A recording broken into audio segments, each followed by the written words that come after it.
আজ আমরা জানব ওয়ালপোন নাটকটি কে লিখেছেন। Who has written the play Volpone? ক. জন ওয়েবস্টার, খ. বেন জনসন, গ. ক্রিস্টোফার মার্লো, ঘ. William Shakespeare. এটি ইংরেজি সাহিত্যের একটি প্রশ্ন। প্রশ্নের মূল চাবিকাঠি নাটকটির লেখক কে এবং বিশ্লেষণের দিকনির্দেশ হল নাটকটির রচয়িতা চিহ্নিত করা। নির্ণয় করতে হবে ওয়ালপোন নাটকটির লেখক কে। মূল নিয়ম: ওয়ালপোন নাটকটির রচয়িতা বেন জনসন।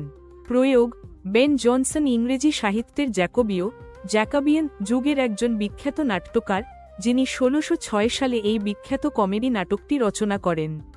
তার অন্যান্য বিখ্যাত নাটকের মধ্যে দি অ্যালকেমিস্ট এবং every man in his humour অন্যতম। সুতরাং সঠিক উত্তর হল খ. Ben Johnson. ক. জন ওয়েবস্টার, তিনি দ্য ডাচেস অফ ম্যালফি লিখেছেন, এই নাটকটি নয়। গ. ক্রিস্টোফার মার্লো, তিনি ডক্টর ফাউস্টাস লিখেছেন, এই নাটকটি নয়। ঘ.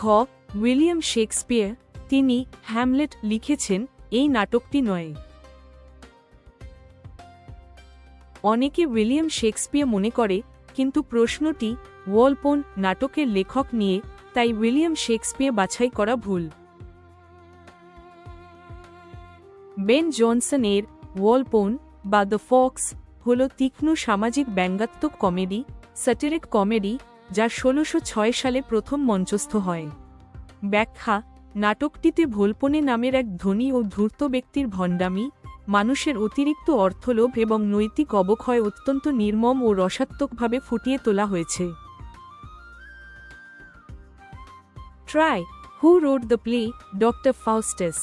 ক. বেন জনসন, খ. ক্রিস্টোফার মার্লো, গ. উইলিয়াম শেক্সপিয়ার, ঘ. John Webster. আনসার: খ. Christopher Marlowe. সুতরাং সঠিক উত্তর হল খ. Ben Johnson.